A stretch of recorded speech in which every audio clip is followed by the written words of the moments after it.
欢迎收看《新闻大白话》，我是主持人翟轩。马上欢迎一下这个阶段加入我们讨论来宾，前大使谢文吉。翟轩好，各位朋友大家好。前国安会副秘书长杨永明。翟轩好，各位朋友好。前空军副司令张延廷。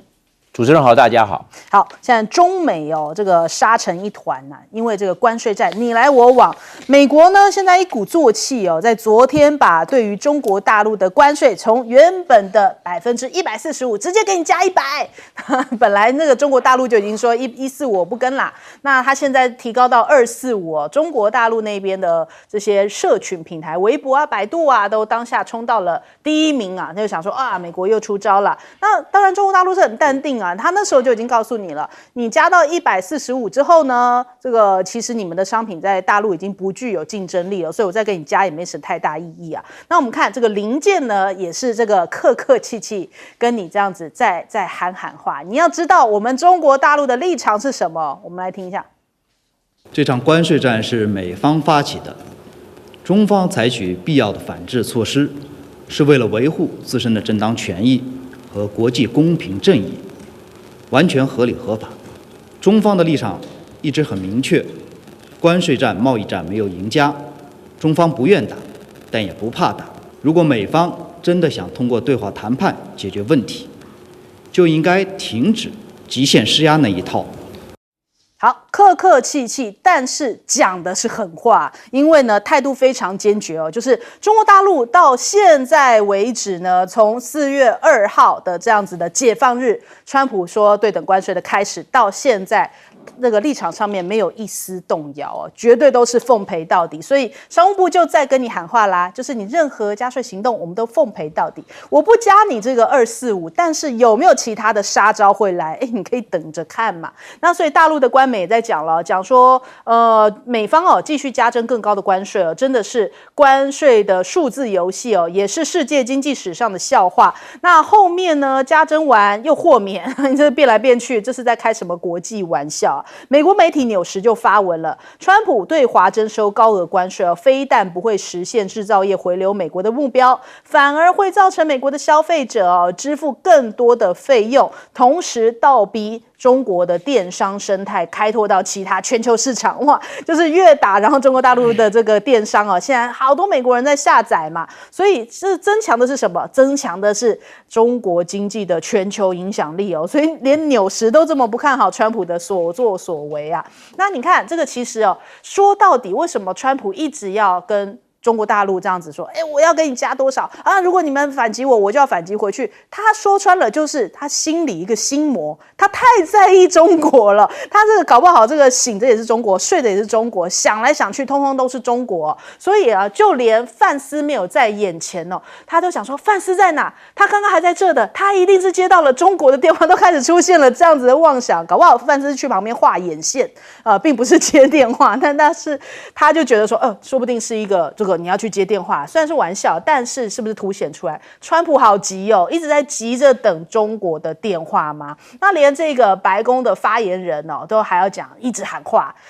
说球在中国的手中，中国需要跟我们达成协议啊。那大陆真的愿意跟美国谈吗？有这样的消息就说有愿意谈但是希望川普放尊重一点但是这不知道是不是又是一个传闻那因为白宫现在是承认CNBC 引用美国企业高层致电白宫询问的电话进展描述，白宫表示呢，中方没有打来电话过。那美企高管就说，其实一开始就显而易见本届政府严重高估了关税赋予他们对于中国的制约力那连微博热搜也都是在热烈讨论。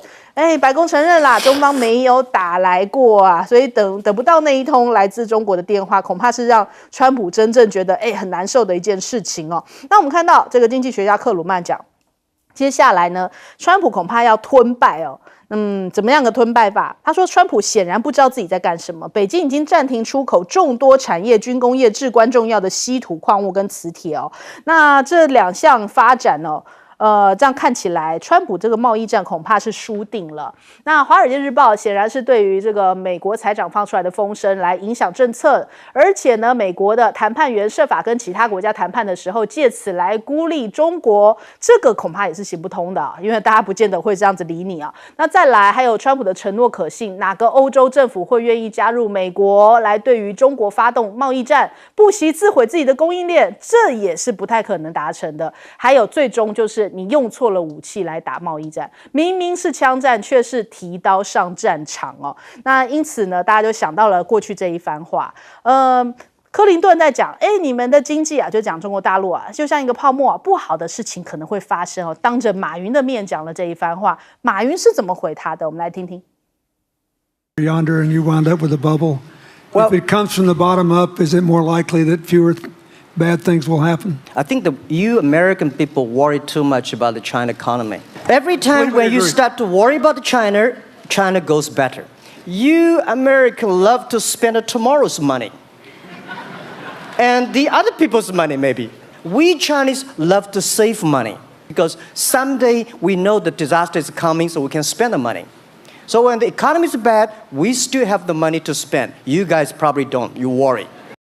大家觉得说，他讲的非常有道理啊，就是你管好你自己的事情吧。而且你们是一个就是过度消费的一个民族性哦，那跟中国人是完全不同的。我们中国人可是喜欢存钱的呀。那你看看现在目前美国到底有些什么样的筹码？GDP 哦，现在 WTO 警告说，接下来全球恐怕都会被带衰啊，就是接下来要下滑7个百分点。而且联准会讲呢，就是昨天就讲说，我已经没有要这个降息哦，所以又导致美股又崩啦，道琼跌了700点哦，费半也跌了4%。那所以呢，这个接下来恐怕会产生很严重的后果，连鲍尔都这样子警告哦，这是前所未见的一个状况。高盛也悲观的看待美元哦，说今年可能要贬20%啊。那还有这个关税加这么多。中国大陆还加码了美债啊，所以接下来这个美债也好啊，科技资产也好，还有贸易也好啊，这3张牌还握在中国大陆的手中，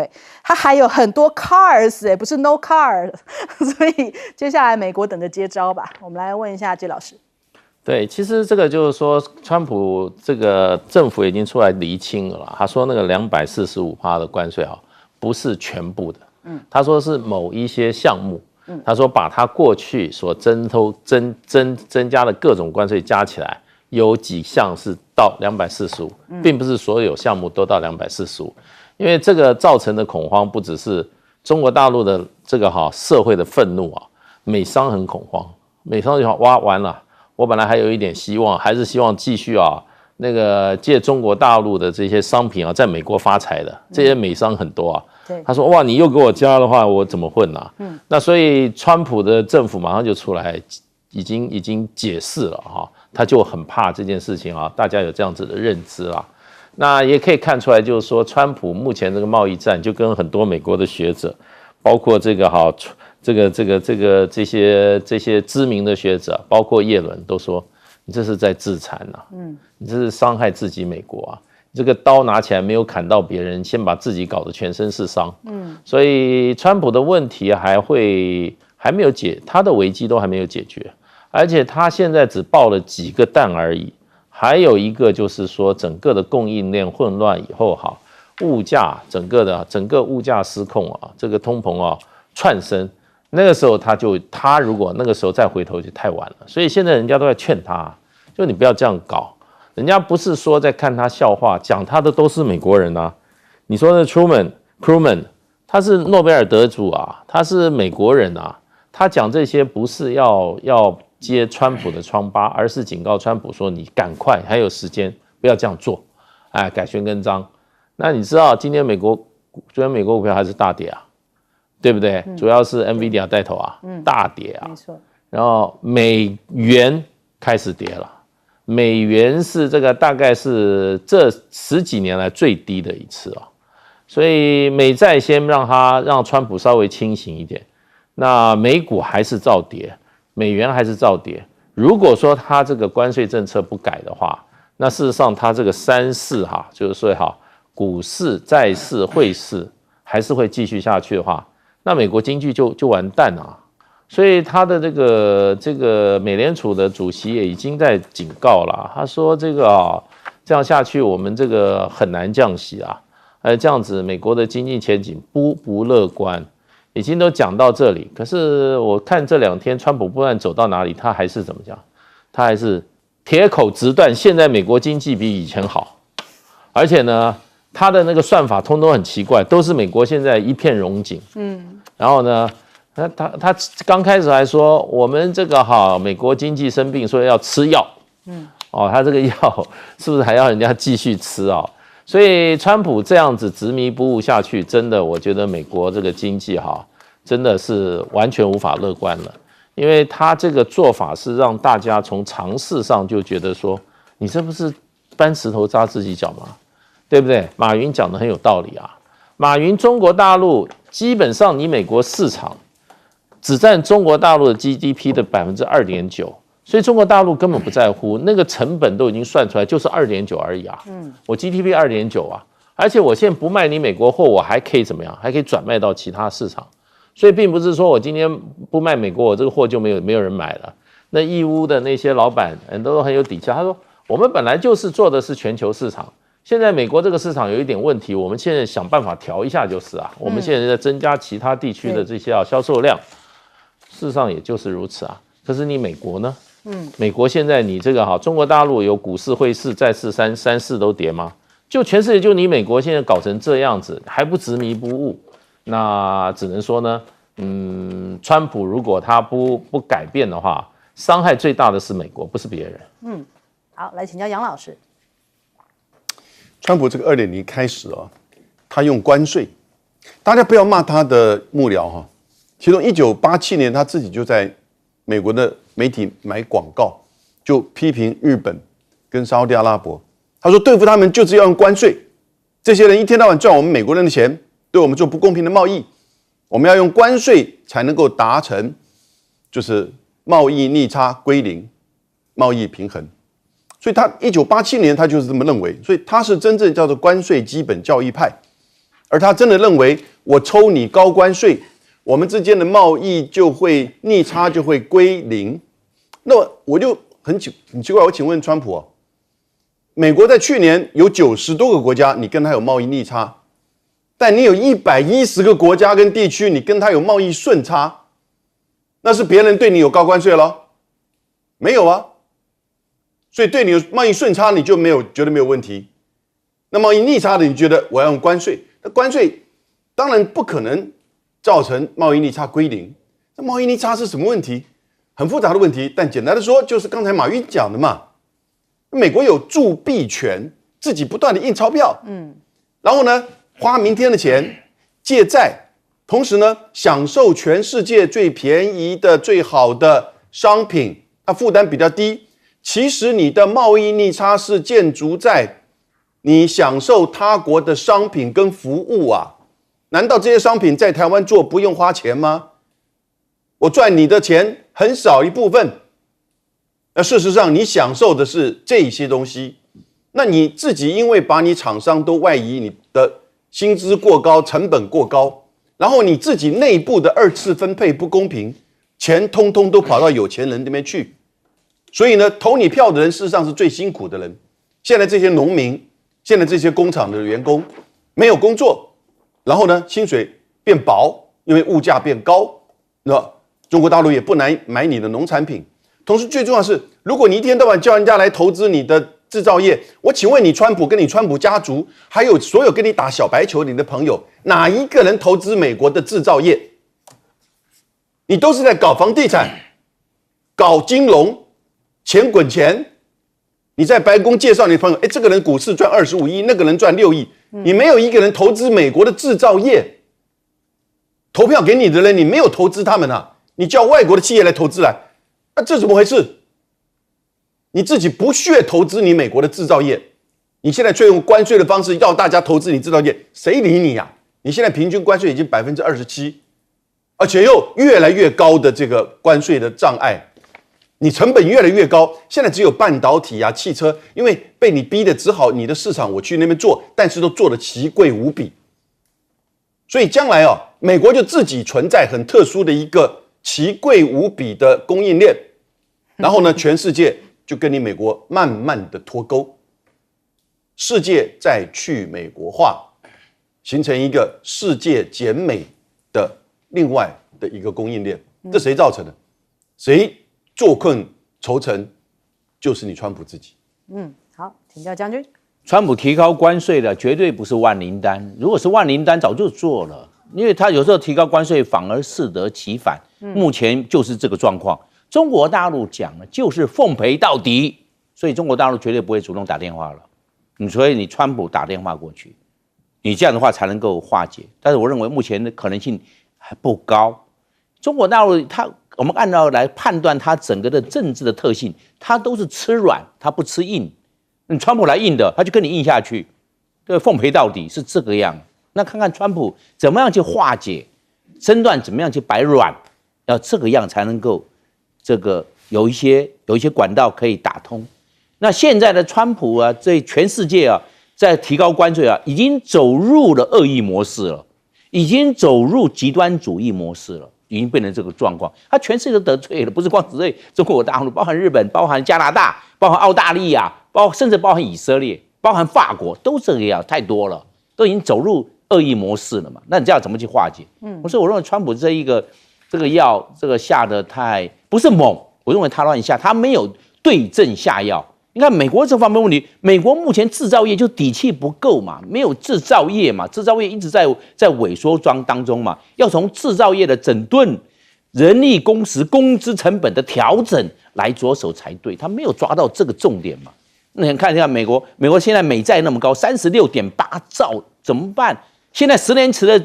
年期的殖利率4.49%，也非常高那一直在堆叠，今年马上破37兆美元，怎么办？川普上任也要快，到时候到年底的1年，还是继续上这个我们讲美国国债，还是继续增加，继续叠这个积累啊，没有办法。我认为另外一个就是他的这个稀土，那中国大陆卡脖子嘛，很简单嘛，卡你的脖子。那也会造成不是光美国制造业，美国现在独树一格的军工产业、军工复合体就要这些稀土。现在稀土中国大陆一卡脖子一限制了之后，没有稀土了。你相关的这些我们讲的电子设备，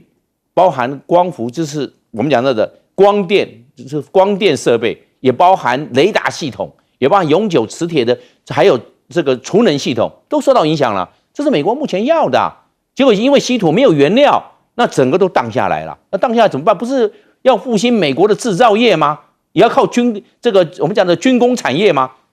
结果制造业没有恢复，军工产业还荡掉，那变成这个反而两者皆失啊！所以川普这个算盘打错了。好，我们先休息一下，广州马上回来。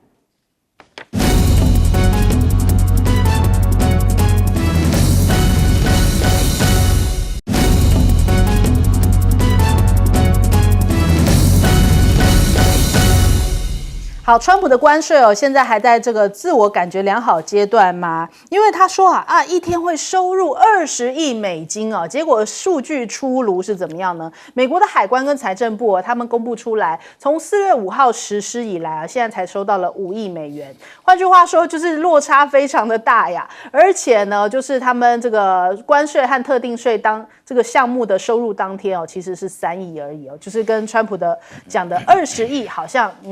想得很漂亮啦，想得很美，但是现实比较骨感一点那还有呢，跨国的玩具商他们讲说我们在中国大陆那边22年来所创造的一切现在给川普给毁了，因为这个关税简直是瘫痪了他在中国大陆的这个玩具生产公司迫使他得要提高到美国这边的零售价格因为这等于是这些厂商我去那边设厂，然后我现在得要自己来满单那些关税，所以也是叫苦连天那现在还有很多人在找出路，就是去直接下载，比方像淘宝，或者是说这个敦煌网啊这些直接跟大陆的工厂来下单的这样子的网站呢、那在美国这边 App 下载榜的第2，在加拿大、英国、法国下载量也大幅成长。因此呢，川普这样的一个重磅打击哦，反倒是让这个中国大陆的这个产品啊，电商平台成功出海啊。那还有大陆的这个。大陆陆厂的员工哦，跑到了 TikTok， 在跟美国人讲说，你现在可以到我们的工厂直营下单了，变成了一个新的现象了，因为你不用透过中间商，你还是可以买的很便宜，就算你加税都比起你跟中间商买的便宜。现在最后赚钱的还是中国大陆，很厉害。我们来听一下。I love TikTok and I love what they spill for us. They're just, they've got our back. We need China. I'm so glad that China is letting everyone know now, finally, that your Birkins came from China. China, they just are the manufacturer of the world. China is on top of their game. 对，所以现在你看出来态势哦，就是世界工厂，中国大陆仍旧赚钱，那不赚钱的是那些中间品牌商啊、中间商啊，他们就被跳过去了嘛。那消费者呢，他们找到这条路来购买，因此呢，你看像 Tim 的海外下载量啊，增加了18%哦。Shein 最近也是这个下载量增加了6个百分点哦，显示消费者在关税这个加价之前哦，现在目前赶快在进行一些相关的囤货呀。那还有我们看这个淘宝在美国突然爆火，已经登上了微博热搜榜，所以真的是一个美国人上有政策下有对策啊，就是你川普以为你很聪明，结果想不到消费者他们也会自己找方法。那再来加州州长现在开的第一枪要起诉川普啊，说关税战已经让物价失控哦。那这个目前美国虽然宣布啊，就是很多国家是对等关税暂缓90天，但是因为这个中美之争越来越激烈嘛，白宫表示呢，现在这个输美商品面临到245的关税，但是中美双方没有进一步的谈判迹象。加州州长啊就已经受不了了，就已经这个出来反川普了。那还有昨天我们有介绍到5家美企也是告川普滥权，所以因此在美国本身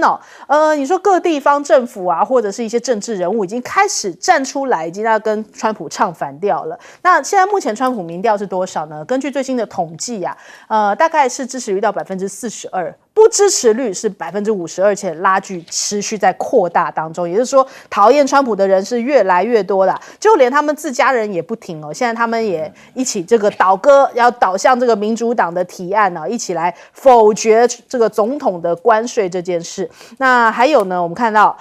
川普主张节约联邦预算的这个改革现在其实已经在影响选民的观感，很多的来自于红州的选民他们现在已经开始受不了了，就是有一些这种还这个爆发冲突那甚至呢这个在冲突的过程当中警卫还用电击棒把愤怒的民众给抬出会场就是共和党他们有一些这样子的议员的演讲就有人去那边抗议，结果现在冲突是越拉越高。那另外在网络上面甚至还流传了这样的影片AI 制成了马斯克的抱怨就讲说我很后悔花了那么多钱帮川普裁员跟那个拉票那这个其实是 AI 合成，可是为什么会有这样的影片呢？其实是不是也看出了一些端倪，就是川马之间是不是真的有出现一些问题了？而且呢，还有一则就是说马斯克在五角大厦听取对华作战简报的报道，引起美国的轩然大波。后来川普就亲自辟谣说这是假新闻然后呢，也就是说让这个马斯克是不是接下来不可以再参与这样子的这个作战会议呢？那当时还这个报道里面还讲说好像川普当时说就骂了这个马斯克一顿但不知道这个到底是真是假，现在大家觉得说是个传言。但是为什么会一直有这个传言呢？就是其实因为川普的关税真的已经让马斯克受重伤，两人之间是不是出现了嫌隙呢？导致马斯克有一些产品品项已经暂停卖往中国大陆那边去了。倒是呢现在谁在夸奖他？普丁在夸奖他说马斯克像是苏联的太空英雄所以接下来马斯克会不会真的跟川普决裂呢？我们来先请教一下介老师。加州州长事实上是真的，他出来讲了蛮长的话他主要讲说加州事实上它的经济是全世界第5大经济体好像，然后是美国14%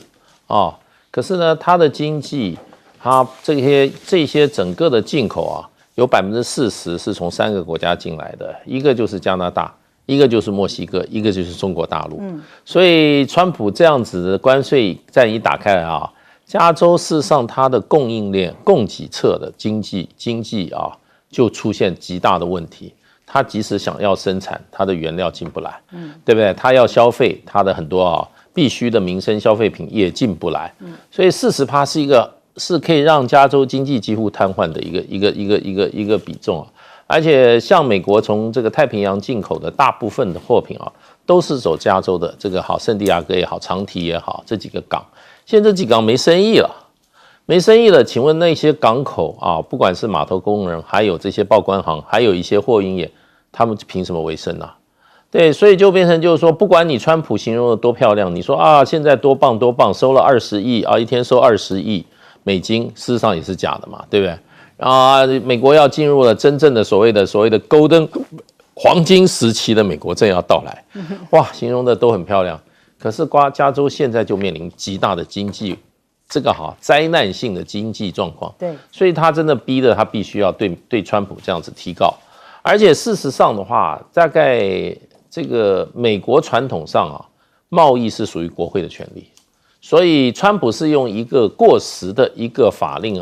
来怎么讲，来跟世界各国打这个所谓关税战，而关税的决定权不在川普，所以关税的决定权是在美国的国会。所以呢，这个问题就变成现在美国国会现在已经有人正在酝酿，那就是说要把这个川普的这个所谓的这个宣告的关税税率把它怎么样，把它宣告无效，然后正本清源，然后呢让川普所引起的美国这一场经济大危机那么能够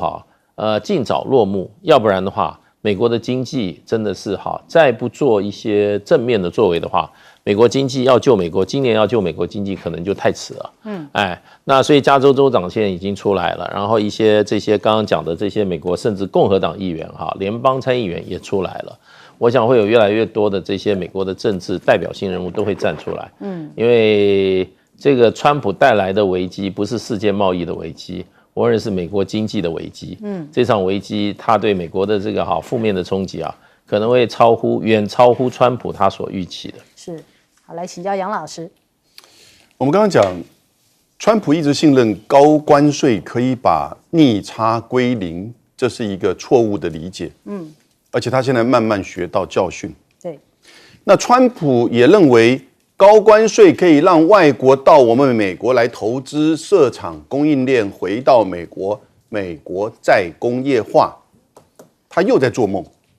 因为你高关税的情况之下。就举例而言，像是你在西印、天母买到的这些东西，那你因为高关税，所以这个中国大陆的厂或越南厂就跑到美国来设厂，然后呢就可以卖得比较便宜吗？刚好相反，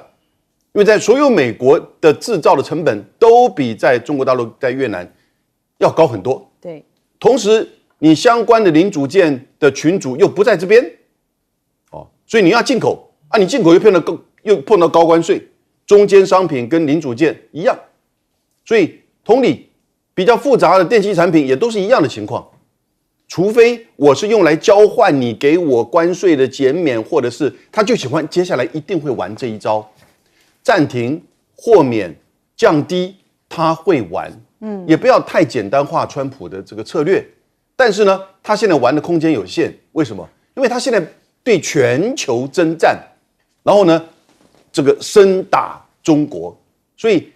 基本上如果他玩到后来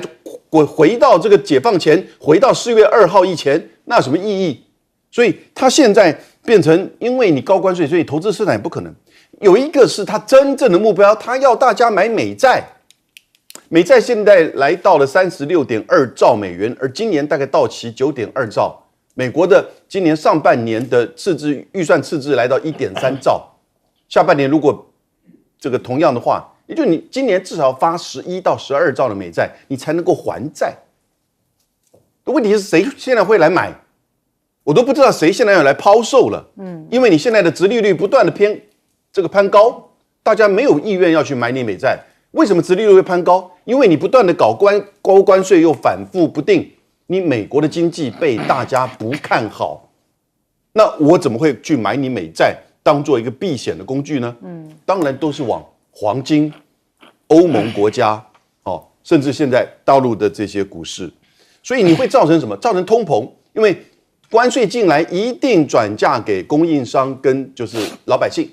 那你会造成你的出口衰退，因为人家也课你的关税，那你会造成你的信誉扫地，从此你不再是霸权了，从此大家不再是像以前一样尊重你了。所以我是觉得经济衰退、金融危机、信誉扫地，川普真的是把美国这次给玩惨了。好，来请教将军。川普这一次的高关税，我认为他的几个特色造成他没办法突破。第一个，他就照顾寡头，寡头有钱嘛，那寡头有钱照顾寡头，但是问题是美国3亿4千多万人，这个都是他大众人更多，不能光照顾几个寡头。美国的寡头这个富可敌国啊，有钱的人就是非常有钱啊，呼风唤雨。但是问题是，绝大部分99%都不是寡头啊。所以你看，美国他这个川普要怎么样去把他这个财富结构、经济结构、所得收入结构要怎么样先去扭转？要在前面改变在前，然后在关税的这一方面的调整在后，他颠倒了，是这样。第二个，他违反经济学上的比较利益法则，大家便宜的互相卖，你便宜的我买，我便宜的卖给你，大家这样子，这个双赢，大家互得其利。两者共享是这个样，但是现在你这个，比如说台湾的半导体优势，卖给美国，那我们台湾粮食比较贵，那买美国粮食嘛，我们粮食自给率只有31%嘛，69%毕竟要从国外进口嘛，是这个样，它也违反比较利益法则啊，那这个这样子就不对了。第三个，美国的贫穷线，美国现在的贫穷人口640多万哦，美国的储蓄率非常的低，储蓄非常低，美国储蓄率有4.5%而已啊，有赚100块就花了95块钱了，这存5块钱不到，那这样的话他就没有周转能力。美国大部分都是月光族，花光光了嘛，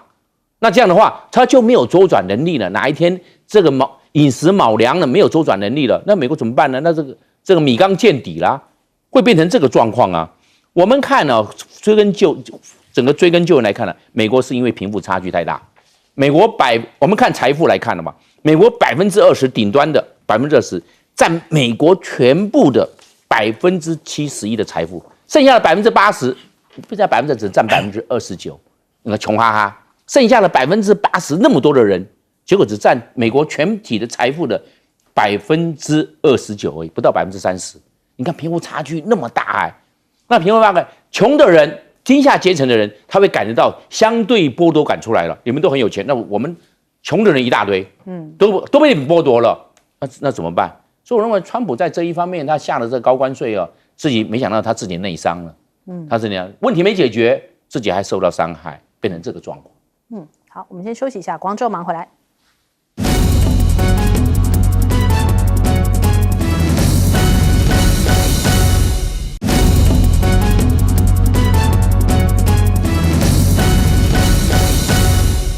因为川普对全世界宣战这样的关税战所以现在是不是导致全世界转向中国大陆特别像是欧盟他现在的态度跟明显的跟之前不太一样。那欧盟的官员讲说，我们这时候如果还不跟中国合作的话，我们就是傻子那南华早报就有报道，他说连日来一连串的高层互访富有建设性的视讯通话，还有外交日程重新被填满都显示因为川普对欧洲的蔑视似乎意外的推进了欧洲跟中国重新接触的意愿欧洲的关系，中欧的关系不断的在提升。那很多人在讲说，接下来是不是看到了这样的讯号，欧盟转向中国呢？欧洲的官员讲说我们是不会投入中国的怀抱但是呢，如果我们不赶快就跟中国大陆有这样的合作的话，这样的市场的话，我们就是傻瓜那英国的《镜报》也提到了，他说最近有一些这个迹象看起来欧洲大陆的目光已经逐渐转向东方欧盟的领导人也正倾向跟中国达成协议，而不是跟川普结盟。谁知道川普下一秒会怎么样呢？变来变去的，谁都怕呀。那连这个欧盟的贸易发言人他也提到了，现在欧盟应该要就达成协议尽自己的责任但是你美国必须要确立你的立场到底是什么呀。那英国甚至还现在强硬的讲英美中贸易三角的博弈升级哦，在美国的贸易谈判里面，英国是不会为了换取美方的贸易正常化而牺牲跟中方的经济来往的，所以看起来这个欧洲许多国家已经摆明态势啦，就是他们要选择这个跟中国大陆的经贸优于跟你美国的这妥协。那再来看看这个目前中国国家主席习近平啊，因为去到了东协3个国家的一个访问啊，那在马来西亚也出席了晚宴。习近平在致辞的时候有提到，中马两国将会与地区国家团结一致，共同抵御地缘政治的阵营啊，来对抗暗流，冲破单边主义，还有保护主义。那要守护好亚洲家园以及美好的一些发展前景啊。那马来西亚的首相安华也有回应啊，他甚至还用中文来讲啊，我们来听一下。舍上无难事，舍法有心人。正像那句中国话所说的那样，世上无难事，只怕有心人。Thank you for clapping. That means you understand. 谢谢大家为我鼓掌。对，所以他们就说这个四海之内皆兄弟哦，感觉起来就是，我们决定选择跟中国大陆啊加强这个贸易的合作往来呀。中马还签了30多份的双边合作的文本哦，那提升这个双国双元，还有这个如一文明的对话呀。那还有提到了，习近平也发表了一篇让中马友谊之船驶向更加美好的未来这样子的一篇文章哦。那这是访问在越南之后再次以船作为譬喻哦，所以这个意味深长。那另外下一站呢，就是要去到柬埔寨。柬埔寨这个是对于中国大陆来说是这个钢铁啊、铁杆朋友啊，它的巴铁啊，然后柬叫做钢啊，所以他们就是跟柬埔寨关系非常之好。那柬埔寨首相也是在讲说，非常欢迎哦，因为习近平的到访就彰显着这个中柬的关系深厚的重要性啊。那东协其实为什么中美之间一直在对东协有所角力哦？但是你看，像之前拜登啊，只是去拍了一张合照嘛，所以感觉上面并没有让东协真的转向美国。现在更不用说啦，在这一场这个关税战之后，很多的东协国家，这已经不太想理美国啦。虽然是说喊零关税，但是也不得不屈服的这种情况之下嘛。那东协的重要性为什么让中美都看重呢？因为其实他们现在目前的人口总量是6.8亿，是全球人口第3大的地区。那加上这个全球一体化的加深哦，所以它的这个经济影响力正在增加。2023年它的 GDP 是达到3.8兆，在世界经济量体当中啊，排名大概仅次于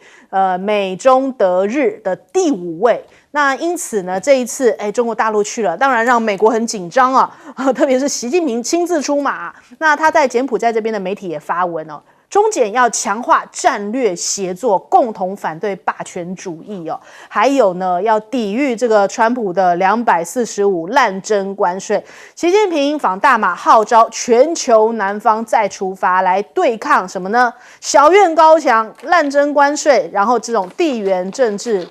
产生的经济风险哦。那他在访问完越南之后，也发表了构建高水平战略性中马命运共同体的一些联合声明哦。这也是习近平睽违12年再次去到马来西亚的国事访问。央视也提到了，这次的会晤其实也提升了中马双边的合作推进全球南方。所以这个世界的领导人要换了吗？我们看到这一个哥伦比亚大学的教授萨克斯在讲说，美国的领导地位已经终结了。我们来听听。It's the end of American leadership, I would say. It's the end of other countries looking to the United States as a stabilizer, as a rule-based order, although that was quite frayed already, but now no one could utter those words with regard to the United States. Similarly, China was not in any way isolationist. It was the major trade partner of probably 150 countries in the world. But China has aimed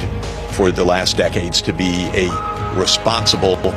participant in the international system, not to put its head out too far. So China now has to take a more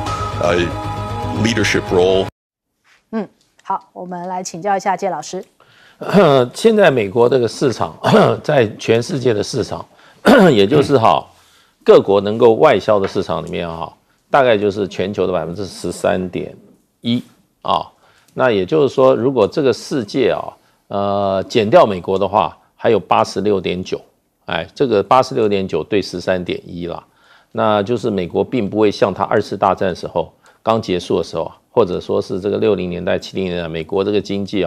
如日中天，美国是晶圆王国，是大家想要赚钱的唯一市场。现在已经不是了。你要赚钱的话，那个美国只占全世界市场的13.1%，中国大陆占多少？中国大陆占10.6%，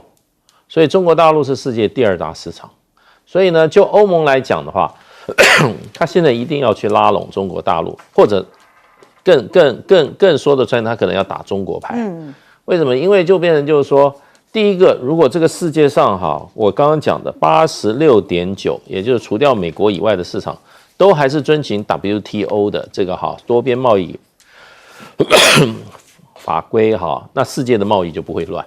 就是说你只有一个美国在作怪，我现在就是说把你的作怪的能力就可以排除掉了。所以现在最需要的就是说那个86.9%，这些贸易量的这些国家能够尽量把美国的这个造成的灾祸把它怎么样，把它阻挡在外。所以呢，对欧盟来讲的话，他现在必须要第一个还要跟美国谈判，在谈判的时候，他当然要用中国牌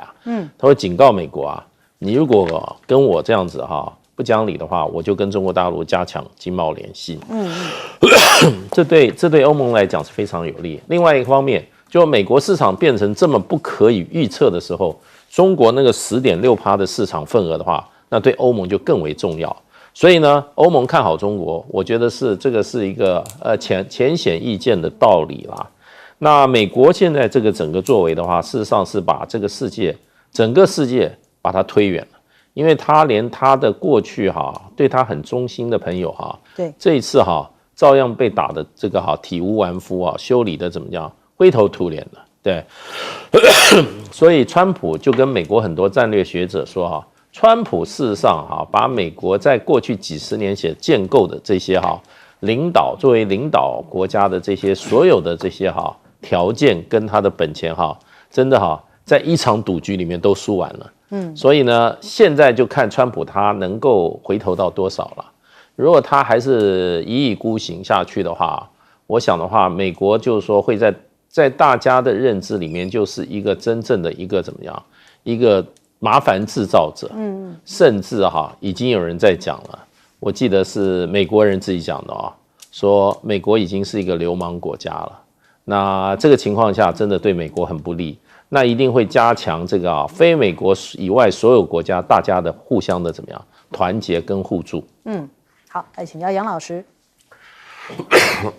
现在是真的100年来难见的变局，但对有些国家也是100年难见的机遇，因为这个老大，这个做了很久的武林盟主自己在掀桌子了。对，那不要忘记，他做了好久的武林盟主，其实他已经老了，他很多的这些工具，他很多的这些招式已经大不如前。他基本上其实在掏他自己的最后的剩下的几个珍藏招式也被人家看穿了。那我是觉得现在你看到越来越多国家开始在加强彼此之间的整合。你看越南在习近平访问之后呢，他就公开的说，希望能够加入到金砖组织成为伙伴国。然后呢，这2天中国跟巴西在开始讨论建构两洋铁路，也就是说，在南美洲这边是以秘鲁的前凯港然后呢延伸出去，在整个南美洲建立铁路网和中国这里的对接。同时，你看到欧盟已经跟中国在讨论中国的电动车，把去年的就是欧盟设的关税拿掉，然后呢讨论最低价格。所以基本上已经在做实际上的动作，而不是在外交上的这个只是这个沟通而已了。那我是觉得，当然中国在下个礼拜会在联合国安理会要开一个非正式会议，邀请所有联合国193个国家都出席，也来指控美国的单边霸凌关税。现在二哥跳起来当大哥了但是呢做法不一样。我是觉得过去美国我们刚刚提到，它很多美国是开放的，是没错，但他现在把这个围墙弄起来，他搞错了。你是开放，你的重点要改革，因为你内部其实贫富差距太大，你那个制度你那个建制派享受既得利益者享受的太多了。那中国其实一直在改革，但是它现在更进一步要走向开放。这个改革开放，中美之间也的确选择不一样的这个道路。我有一点开玩笑了，现在有点像是冷战时期不是北约对抗华约吗？华沙公约组织跟北大西洋公约组织，现在有点像是新北约对新华约。新北约指的是北京，新华约指的是华盛顿。没有围墙，但有高关税；没有零和对抗，但有关税制裁。现在各自就在这个重新重组、改变世界贸易秩序。很显然，大家有些国家因为经济因素、安全因素啊，或者是阵营因素，跟美国当然还是会维持一定的互动，甚至密切的联盟关系。这个我觉得短期内都不会改变。可是呢，越来越多国家知道，你鸡蛋不能只放一个篮子里面，你要更加的广大的去了解到这个市场的变动。大家像刚才我们讲的克林顿说啊，你们中国现在碰了，大家不了解，中国现在已经要从世界工厂变成一个先进生产技术大国，而这个转型正在激烈的过程推动当中，大家全世界都看到，而美国的川普的关税政策呢，正在推波助澜，往这个方向推进。好，来请教将军。这是习近平访问东协三国，包含越南、马来西亚还有柬埔寨。我们可以看得出来，这个到这个马来西亚有可能变成金砖第11个国家的可能性蛮高的，因为整个东南亚国家10个国家里面，只有印尼在今年2025年1月加入这个金砖10国。那包含泰国、包含马来西亚都在争取为下一个。那这一次的话，访问是没有泰国，是马来西亚。那我认为马来西亚入列的机会会比泰国来得高，两个都在争取嘛。因为整个的东南亚这个10个国家，它人口6亿8千万人，但是它的 GDP 只有3兆美元，所以按照来看的话，它正在经济起飞。那经济起飞要找市场，它可能就是看到了中国大陆的市场，因为中国大陆14亿人口，然后 GDP 每一年总共18兆美元，市场够大，购买力也够，是这个样子。所以那现在这些东南亚国家是有3大优势。第一个，它有这个替代市场的优势，中国大陆人多嘛，替代市场就已经找到了嘛。第二个，有地缘战略的优势，因为这个中国大陆跟这些不管马来西亚也好，或者是越南也好，将来有铁路，除了有陆运之外，将来会有铁运，有铁运有陆运，而且又有海运又有空运，地缘战力这个地缘比较近的话，这个时间成本、运输成本都来得低。你要卖到欧洲也好，卖到这个美国也好，毕竟时间成本跟运输成本就相对的较高，那就地利之便嘛。所以就在东南亚嘛，是这个样。那第二个呢，包含我们看欧洲跟中国大陆有这个中欧班列，这个铁运也有，我们讲到往新疆过去也有陆运，只是陆运没有铁运多，因为走“一带一路”过去是这个样。换句话说，这个欧洲一般来讲也比美国来得近了，因为有中欧班列的关系。那所以欧洲也要找市场啊，现在全世界他们都要找市场，找替代市场。那欧洲找替代市场就看到中国大陆，那中国大陆也有地缘之力，那这样也有市场之力。那这样的话，所以中国大陆跟欧洲这一方面呢，我认为欧洲慢慢会锁定了，它会离美国因为高关税的关系